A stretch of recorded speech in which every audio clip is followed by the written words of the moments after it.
Shalom Obracha, aujourd'hui on a étudié donc la tchouva du Rav Moshe Feinstein dans les grottes Moshe sur la question brûlante de savoir est-ce que ce serait autorisé donc d'étudier pendant le Zman de la Chazarat Hashatz. Alors bien entendu en essayant au moins de répondre Amen à la fin de chaque brachot.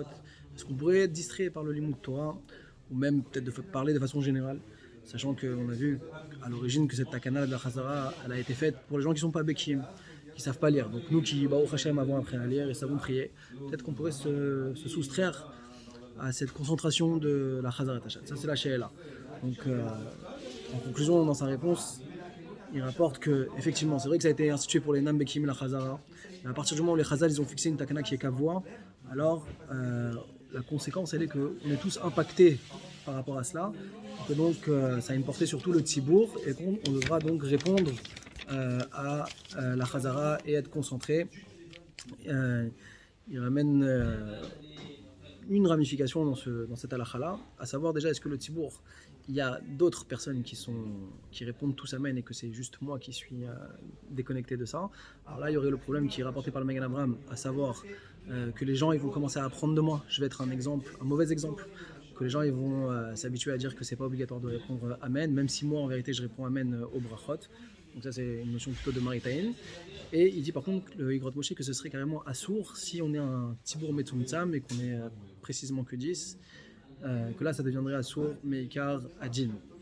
On a vu dans la dans le Shulchan Aruch, dans le Kuf Rav Dalet Seif Zayin, qui dit que la gravité de parler, Sichat Choulin, donc des discussions pendant le Zman de la Chazara, que c'est une faute et qu'elle sera plus dure à supporter que la faute elle-même, Gadol Avonim Ineso. Donc il faut vraiment réprimander ceux qui parleraient pendant le Zman de la Chazara. Le Mishnah Bora dit que c'est vrai, même si on répond Amen au brachot, on parle même dans un cas où on répondrait Amen au brachot et qu'on parlerait entre temps, c'est également interdit.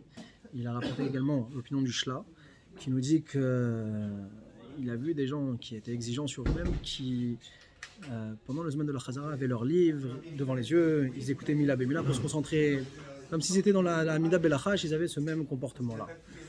Le Mishnah Moura ramène également l'opinion du Kolbo, ça c'est quelque chose qui fait peur, et qui nous dit, qui témoigne qu'il a vu que dans les endroits où les bateknisiot, où les gens parlaient pendant le moment de la tfila, que ces bateknisiot-là ont été détruits, Rahman al-Tzlan, Bishvil Avonze, pour cette faute-là de manque de respect des bateknisiot.